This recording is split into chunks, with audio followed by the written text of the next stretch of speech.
Dobar dan svima i dobrodošli u našu već tradicionalnu prezentaciju tržišnih očekivanja.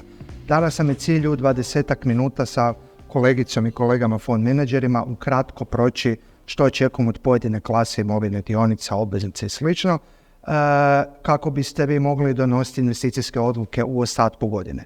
Naravno, to nije uvijek najjednostavnije i zato vas pozivamo da ako imate pitanja ili vam treba pomoć oko interpretacije današnjih zaključaka, kako to upotrijebiti na vlastiti portfelj, da slobodno koristite našu uslugu 1 na 1 savjetovanja kako bi se vam pomogli prekrojiti portfelj ako je to potrebno za što bolji ostatak godine.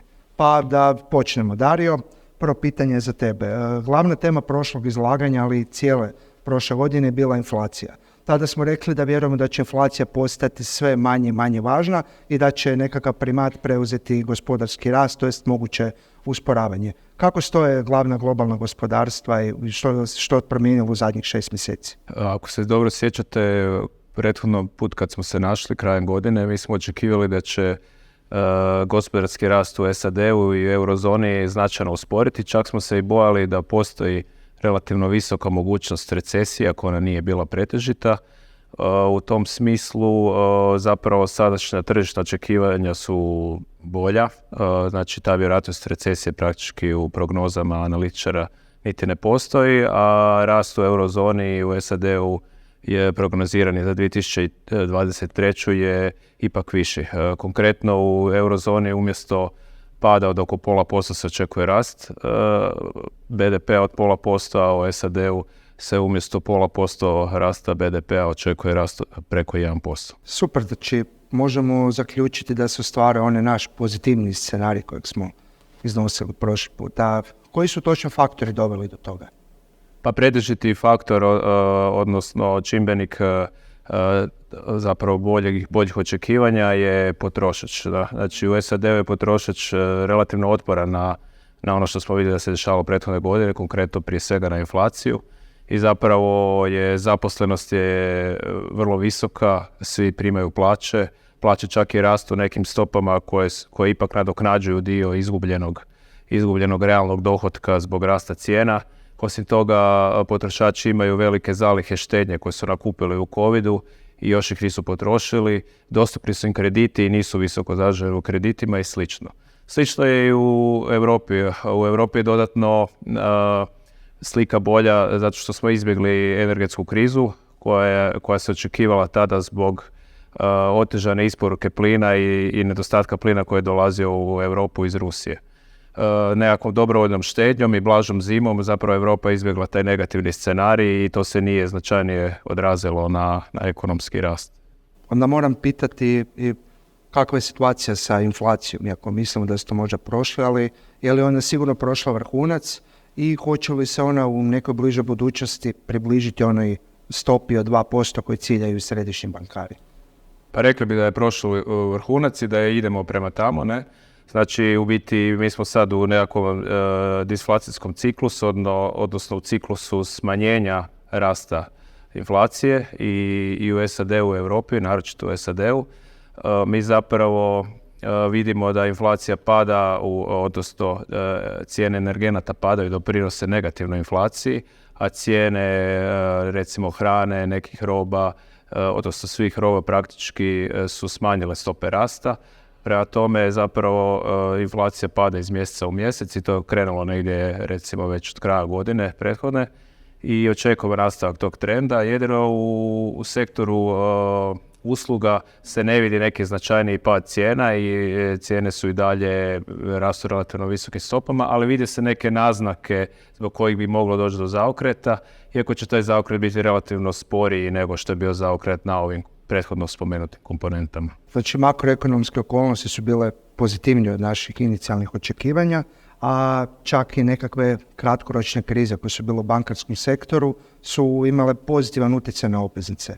Niko, kako je to tržište prošlo prvih 6 mjeseci ove godine i ima li tu iznenađenja? Obveznička tržišta su u prvoj polovici godine bila obilježena čestom revizijom terminalnih stopa od strane centralnih banaka. Ako te mogu prekinuti tu, što su točno terminalne stope? Pa terminalna stopa je nekakva krajnja kamatna stopa koju centralna banka doseže u ciklusu dizanja ili u ciklusu spuštanja kamatnih stopa.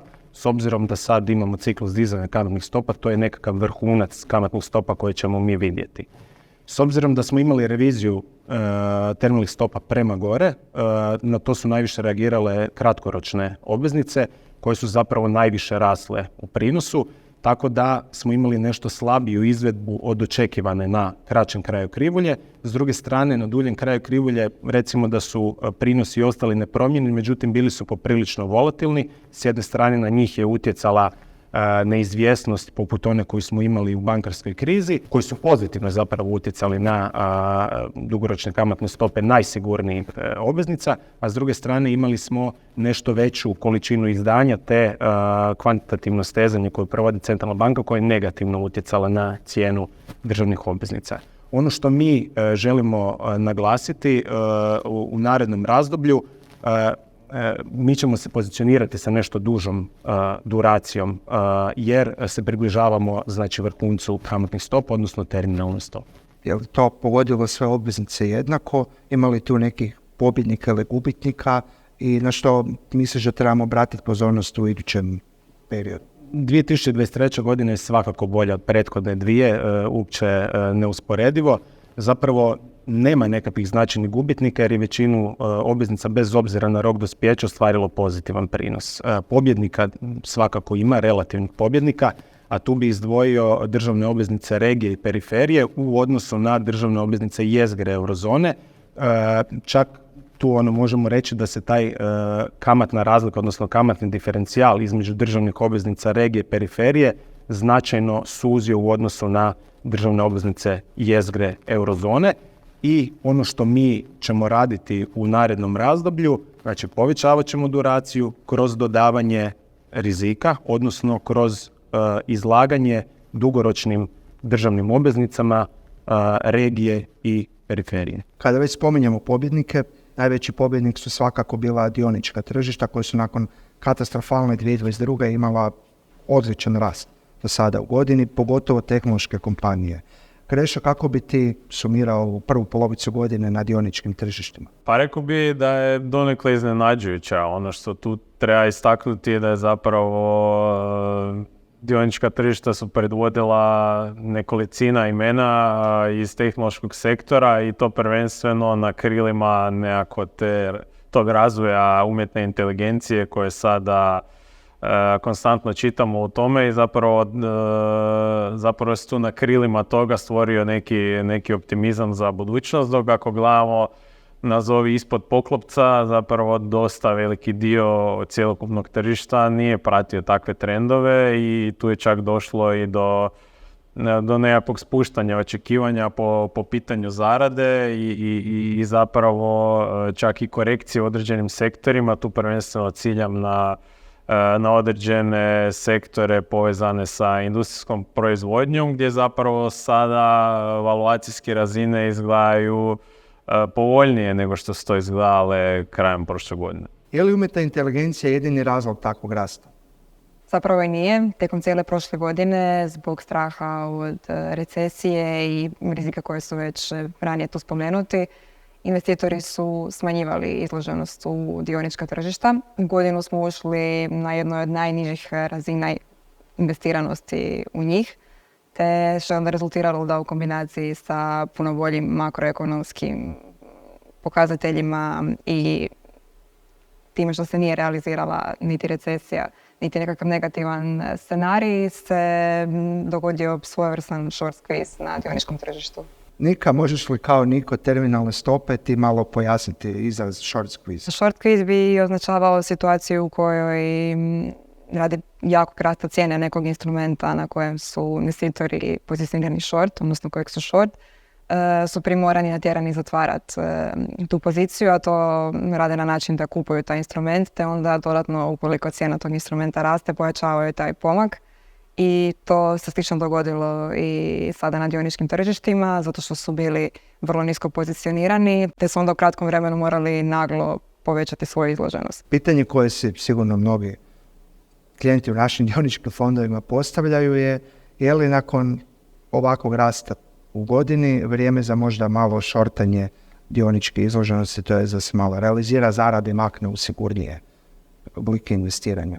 A rekao bih ako uzmemo u obzir da kako inflacijski pritisci ipak slabe, da i kompanije nakon sad već nekog vremena podizanja cijena imaju sve manju mogućnost preljevanja tih povećanih troškova na kupce i da zapravo je tu razumno očekivati da će se ipak malo dogoditi do nekog primirivanja po pitanju marži i samim time i postoji prostor za dodatnom korekcijom po pitanju očekivanih zarada kompanija. I u tom kontekstu bih rekao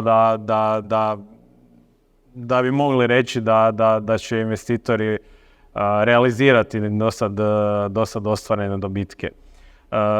Tako se zapravo i mi tu pozicioniramo defanzivnije u smislu da imamo nešto nižu dioničku izloženost kao što smo imali u prvom dijelu godine, ali zapravo kao što sam rekao ranije, određene prilike su se počele stvarati u nekim više cikličkim dijelovima tržišta, gdje zapravo polako mislimo dodavati tu izloženost i zapravo razmišljati na nešto duži rok.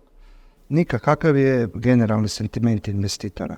Nakon što je od početka godine bio izrazito negativan, odnosno bearish, s obzirom da smo imali već ranije spomenute rizike na tržištu, sada je postao vrlo optimističan u posljednjih nekoliko tjedana. Investitori su pojačali svoju izloženost te su trenutno na vrlo visokim i iznadprosječno visokim razinama investiranosti u dionička tržišta. To se također potvrđuje na tržištu opcija gdje je primijećena vrlo velika aktivnost u kupnji call opcija, odnosno opcijama koje omogućavaju investitorima da sudjeluju u rastu pojedinih tih instrumenata, odnosno sad i generalnog tržišta. A s druge strane, potražnja za zaštitom, odnosno za put opcijama je pala, što je isto vidljivo u tome da su put opcije postale vrlo jeftine i zapravo su na cjenovno najnižim razinama od početka korone. A što je sa obveznicama? Obveznička tržišta pričaju drugačiju priču i zanimljivo upravo ta divergencija u očekivanjima i sentimentu na oba tržišta. Tu su investitori puno oprezniji i puno niže pozicionirani, a razlog tome je to što postoji dalje neizvjesnost oko kraja ciklusa dizanja kamatnih stopa, te kvantitativno zatezanje koje provode centralne banke, a uz to i povećana očekivana količina izdanja obveznica. U prošloj prezentaciji smo rekli da u prvom dijelu godine preferiramo SAD, a da u Europi tek trebamo vidjeti neke znakove smanjenja svih rizika. S obzirom na ovaj pozitivni makro rasplet, je li se naša orijentacija tu što promijenila? Da, to ima svakako utjecaj na naše razmišljanje i kao što sam rekao ranije, da postepeno počinjemo dodavati određene sektore koji su više cikličke prirode. Oni su ujedno i nerijetko u Europi zapravo i ta činjenica da se smanjio taj krajnji rizik potpunog nedostatka energenata u Europi nam omogućava ipak da počinjemo graditi pozicije u tim cikličkim sektorima, a ujedno zapravo i u Europi. A kako se naša regija drži u tome? Pa regija bi zapravo mogla biti relativan pobjednik unutar Europe.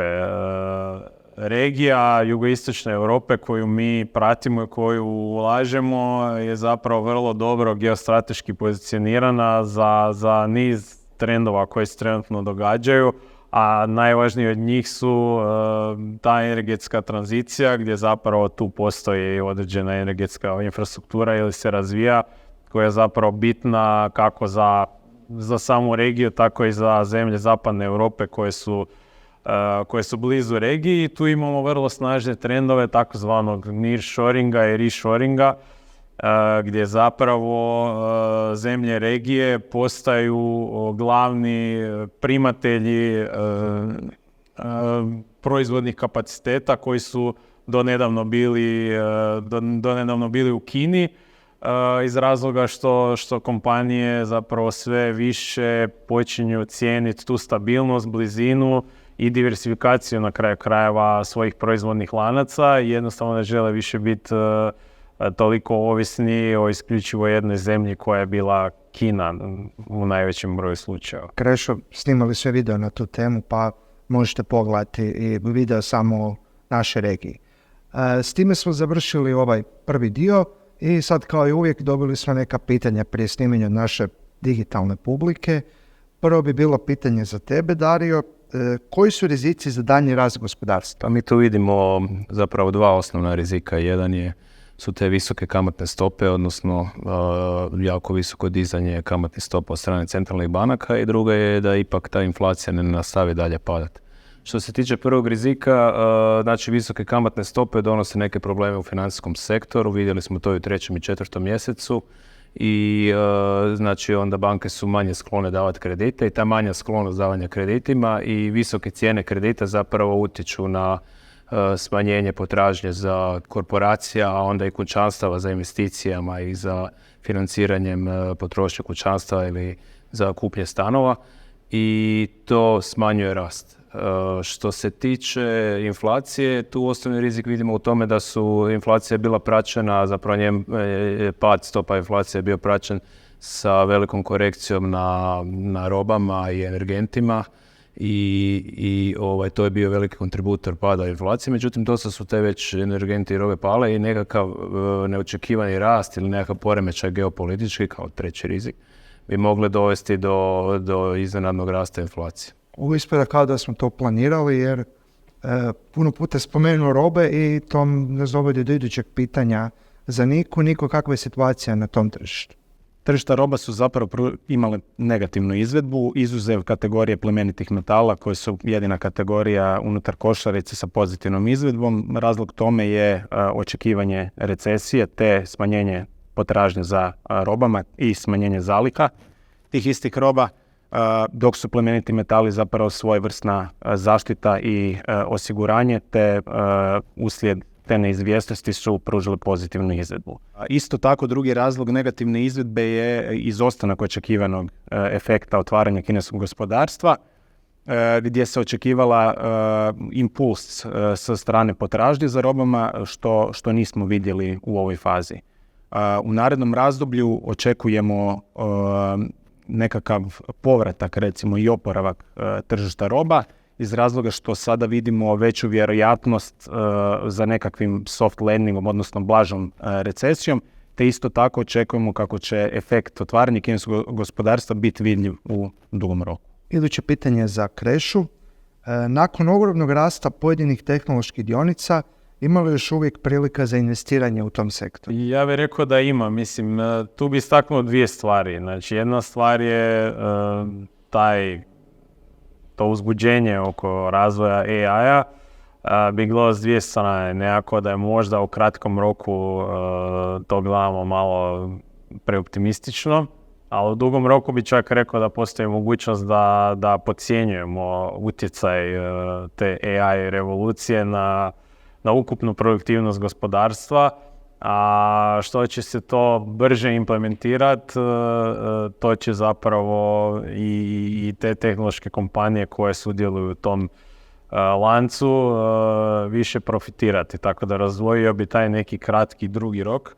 A druga stvar je da zapravo unutar tog tehnološkog sektora nisu sve kompanije povezane sa umjetnom inteligencijom i one koje nisu toliko strelovito rasle, a istovremeno kompanije dosta rade na operativnoj efikasnosti jer se još uvijek i nalaze zapravo pod nekim pritiskom podizanja kamatnih stopa koji traje od prošle godine. Tako da zapravo ako se potražnja održi donikle, što je u skladu s očekivanjima neke blage recesije ili čak u slučaju izbjegavanja, mislim da se u tom slučaju mogu te kompanije relativno brzo vratiti na putanju brzih stopa rasta kao što su imale prije. Niko, pitanje za tebe. Kako su se inače u povijesti ponašala obveznička tržišta na vrhuncu referentnih kamatnih stopa? Pa jako dobro pitanje, zapravo to je jedan od argumenta zbog kojeg mi komuniciramo povećanje duracije, zbog kojeg ćemo to raditi u našim fondovima. Kada je izvjesno dosezanje vrhunca kamatnih stopa, dugoročne vrijednosnice pružaju jako dobru izvedbu. Primjer u tome imamo zadnjih 6 ciklusa dizanja kamatnih stopa, gdje su zapravo dugoročne obveznice jako dobro performale. I za kraj, evo Krešo, možda najbolje da ti sumiraš što sve ovo što smo danas ispričali znači za investitore i kako bi se oni trebali pozicionirati u idućih 6 mjeseci. Pa rekao bi da trenutno, obzirom na taj dosta snažan rast dioničkih tržišta u ovom dijelu godine, a istovremeno je približavanje obvezničkih tržišta, odnosno monetarnih politika centralnih banaka, vrhuncu ovog ciklusa podizanja stopa, da obveznička tržišta ipak nude trenutno bolji omjer rizika i potencijalnog prinosa nego što to nude dionička tržišta, i iz tog razloga bih rekao da bi investitori trebali imati nešto veće udjele obvezničkih strategija u svom portfelju nego što je neki njihov uobičajen udio. Međutim, ova godina nas isto tako podučila da na dioničkim tržištima se vrlo brzo mogu iskazati neki novi trendovi, novi preokreti, novi momenti koji značajno mogu utjecati na očekivanje i da zapravo nije cilj investitorima jako varirati, biti ili potpuno investirani ili ne uopće investirani, nego samo zapravo blago prilagođavati izloženost pojedinoj klasi imovine. I naravno, kao što smo pričali i ranije, to najviše možda vrijedi za dionička tržišta, da zaista treba razlikovati taj neki kratkoročni dio i dugoročni dio, gdje kratkoročno možemo pričati o tome da ima smisla zbog određenih pokazatelja nešto smanjiti dioničku izloženost, ali da zapravo dugoročno tu ipak vidimo značajne potencijale i da zato treba ostati investiran. S ovime smo završili današnju prezentaciju. Hvala vam svima na sudjelovanju, hvala vama na gledanju. Ako imate ikakvih pitanja, možete se javiti na prodaja@intercapital.hr ili na našoj stranici dogovorite već spomenuto investicijsko savjetovanje. Vidimo se za 6 mjeseci i doviđenja.